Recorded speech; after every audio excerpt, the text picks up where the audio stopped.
All right, so we're starting with problem one. Good place to start.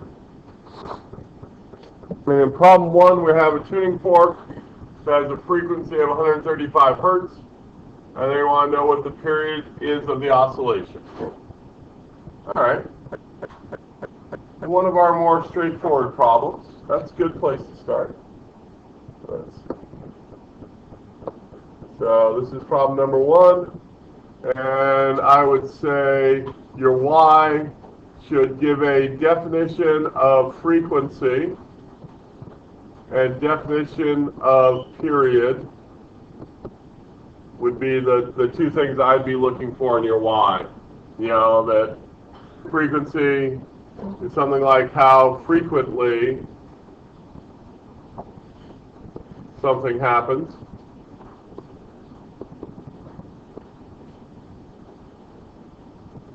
And period is the time for one cycle, or one happening. And that's all I'd expect for the Y for that one. The how side, I don't even think we have it on our equation sheet. So straightforward. We don't. That's really cool. So the physics equation to begin with, if we want all those rubric points, right, is that period equals 1 over the frequency. All right? We had that relationship in the reading and everything else. And so now I just substitute in, I want to solve for period. I have the frequency, hertz, period equals, and I'm done. Yay, much rejoicing.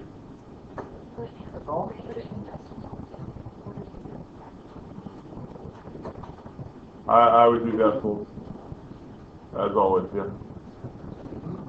Yeah, that was number one. Alright, so number four. A wave moved by you with the speed of this. The distance from crest this wave to the next trough is 2.5 meters. Well, let's see, crest to trough. Would that be a wavelength? No, that'd be half a wavelength. Ah. What is the frequency of the wave? All right. So, let's see. Number four. I might even do myself a little diagram here and say crest to trough. That's half a wavelength, because crest to crest would be a whole wavelength, right? And say, I would say, for me, the speed of the wave determines the wavelength and frequency. Remember, that's one of those kind of trickier concepts. A lot of people would say it's the reverse. The wavelength and the frequency determine the wave speed, which is not true. The medium, the thing the wave is made in, determines the wave speed. It then determines the relationship between the frequency and the wavelength. It's one of those one-way relationships. So be careful of that. And that'd be all I really need for my how, my why. My how, I'm going to start off from my equation sheet. V equals lambda f. The speed equals the wavelength times the frequency, or the speed determines the wavelength and the frequency. I have the speed, I think, right? 5.4 meters per second.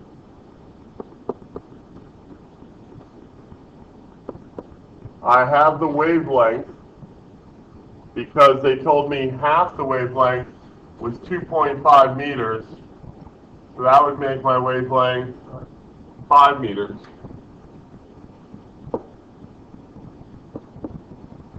and I'm finding the frequency.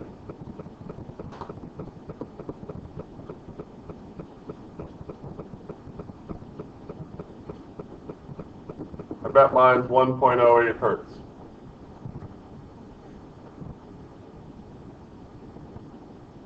Yay. That's it. That's all they wanted, right?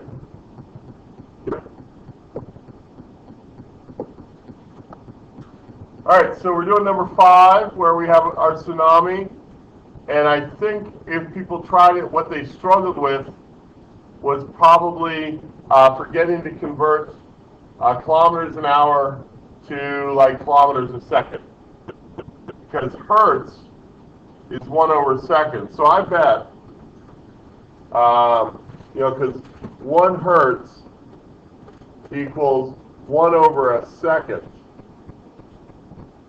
And I bet, and so that's troublesome when we have our speed in kilometers per hour.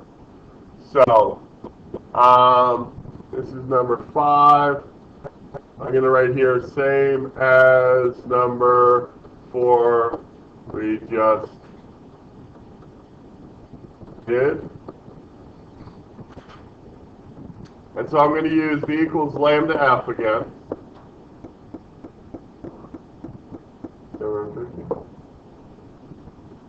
750 kilometers per hour equals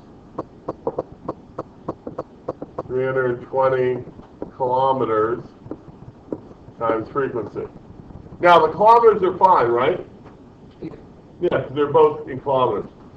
I'm going to end up with an answer. Oh no, I'm going to make up an answer because I don't feel like doing the math.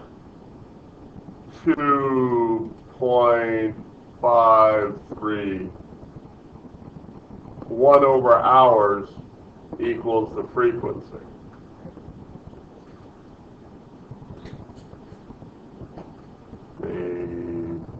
Up.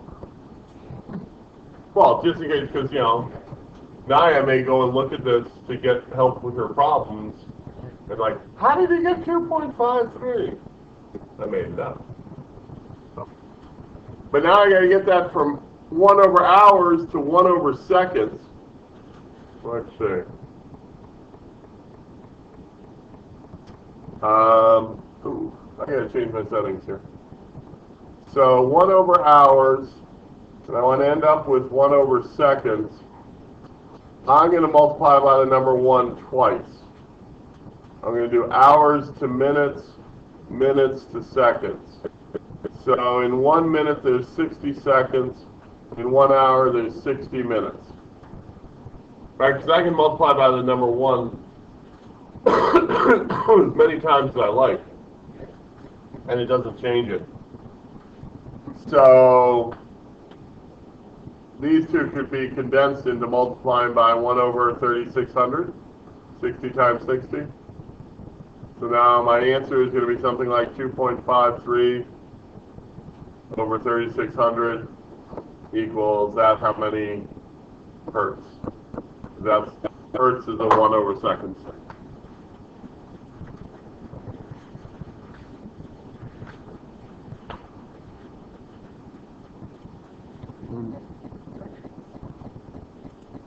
Huh? All right, number 6. And after this, it's free for all. The speed of waterways decreases as water becomes shallower. Suppose waves travel across the surface of a lake at speed of 2.2 meters a second and a wavelength of this. When these waves move into the shallow part of the lake, their speed decreases to this, though their frequency remains the same. So find the wave. So they're telling us that it's the wavelength that changes. And this is equivalent to the waves of changing mediums. Remember, it's the thing the waves are in that determines how fast they move. So the shallower water acts as a different type of material than the straight water. We're going to deal with this a lot after we talk for about a few days about sound. This is what's called refraction. And we're going to look at this, and especially looking at light and what light does with refraction. This is kind of our first interaction with it. So,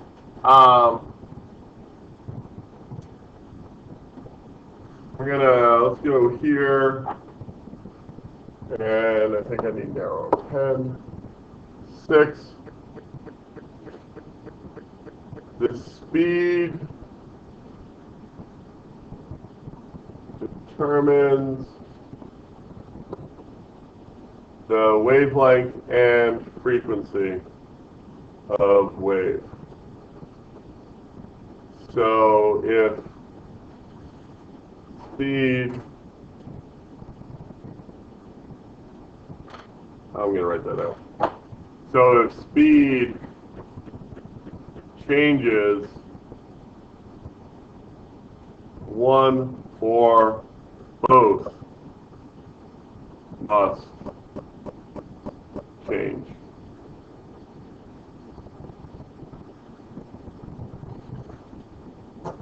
And we're doing V equals lambda f again. Speed equals wave, determines the wavelength and the frequency. They don't tell me the frequency though, do they? Oh, they're making me solve for it. Crafty. I'm going to be crafty too though, Sam.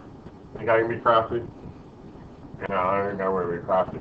So in deep water, they give me some information. 2.2 and 1.7. 2.2 meters per second equals 1.7 meters per second. Meters, sorry, not meters per second, ignore that. Meters times frequency. So F is going to be 2.2 over 1.7, and that would end up with units of hertz because I got meters per second and seconds. I'm not going to bother solving for that. Why, you ask? But you're the student, you can do what you want to. Because when I go into shallow, again, using V equals lambda f, same equation, 1.9 meters per second equals lambda, because I don't know what it is, and then I know the frequency, 2.2 over 1.7.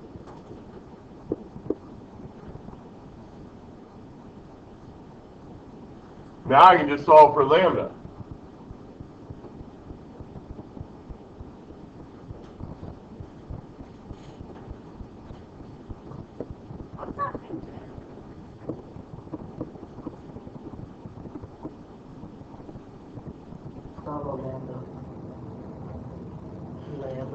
You may have missed it in the video and in the reading and in class, but it means wavelength.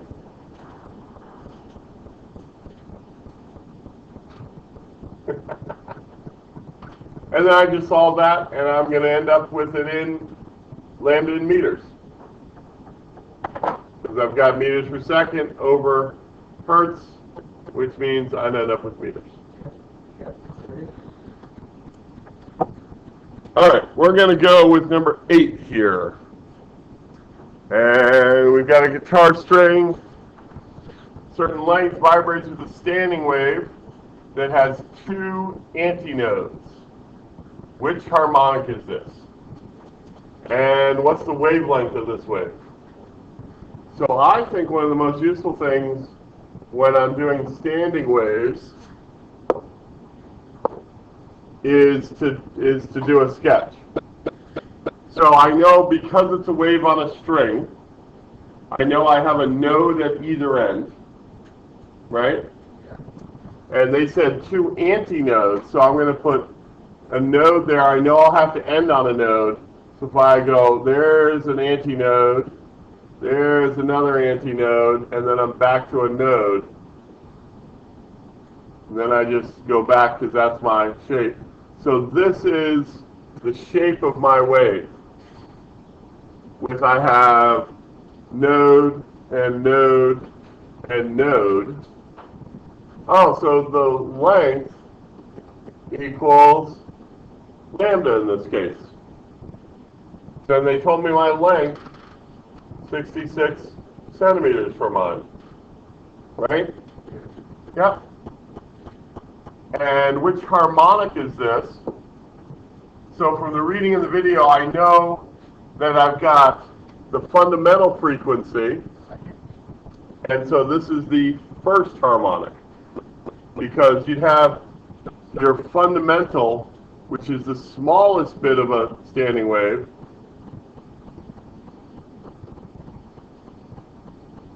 on there, and the next step up from that would be this, so that'd be the first harmonic.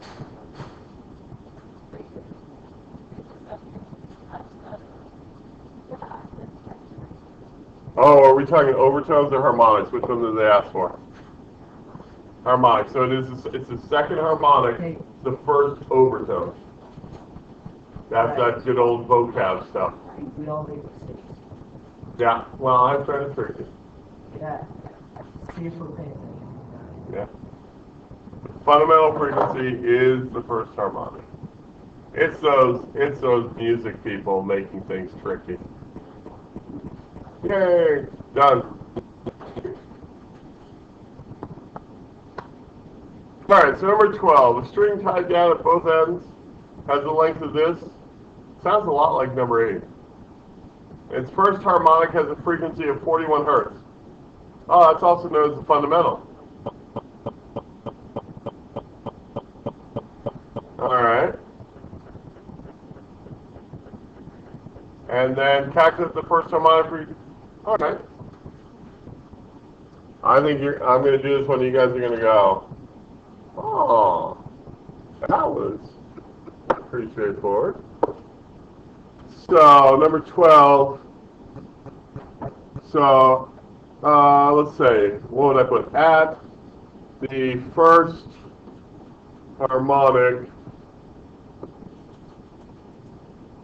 the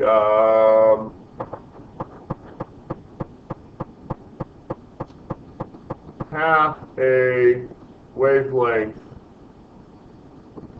fits on the string since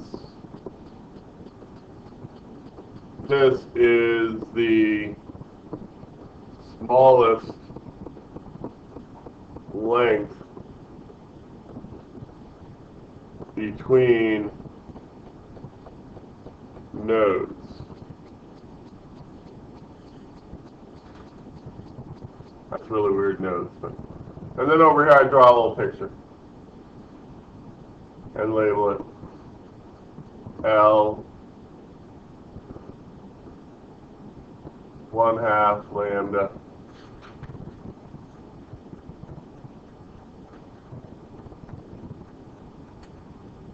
and so L equals 1/2 lambda.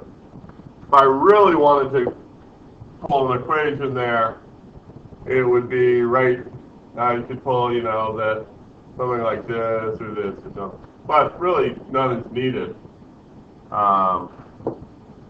And so because they tell me it had this, oh, okay. Calculate the first harmonic frequency. Ah. I have to put a little bit more in here. I need to put in my statement about speed determines lambda and frequency. So I can also have V equals lambda F. Did they say that the string changed? Is it the same string? Yes. So, since speed is determined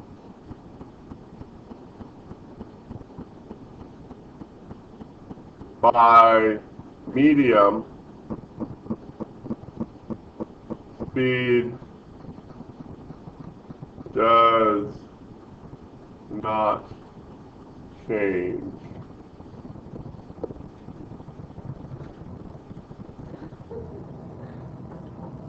So, in the short case, we have that L equals 0.64 meters.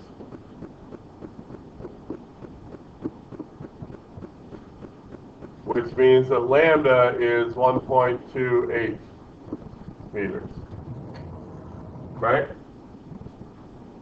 Sam? Well, I know that L equals half lambda.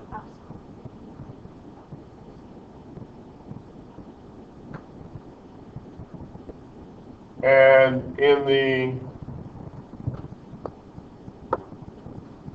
the long case, L equals, I think, 0.88. Is that right?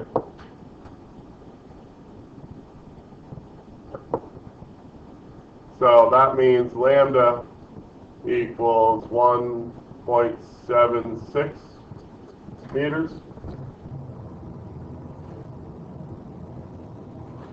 Right?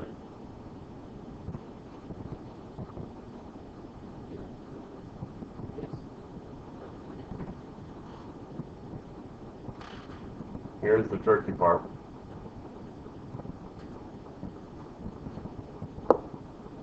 Danny, you ready for the tricky part? Speed of the short equals speed of the long. So lambda short times frequency short equals lambda long times frequency long.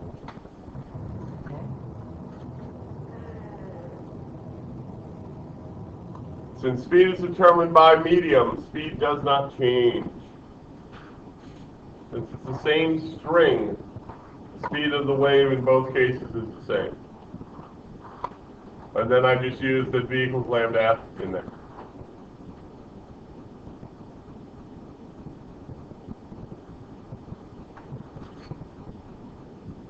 And now I know everything, right? Lambda short.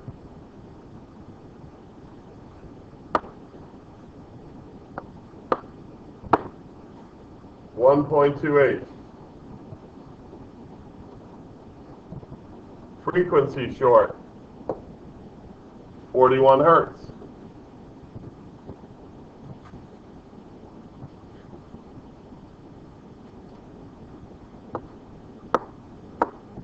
Lambda long, 1.76 meters.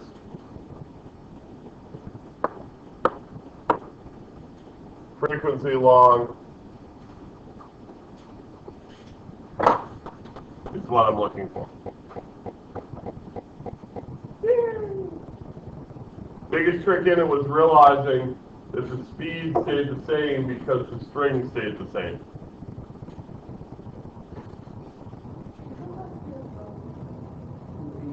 Sure.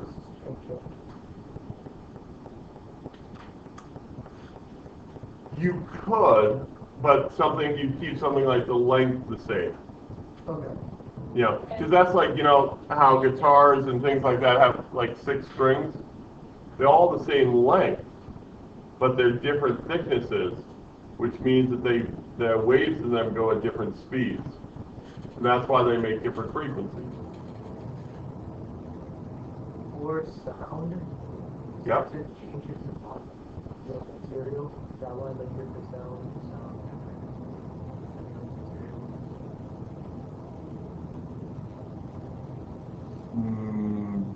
I want to say no because I think it'll confuse. You're entering an area of confusion. The answer is yes, but that's not because all the sounds are coming to you through the air. So that's what's determining their speed getting to you. The different shapes and things vibrate at different materials. Yeah. So it's not the sound that's changing, but the vibration that's creating the sound that's changing. No, that makes sense. That would be in hertz. You're right. And that's why I hesitated there.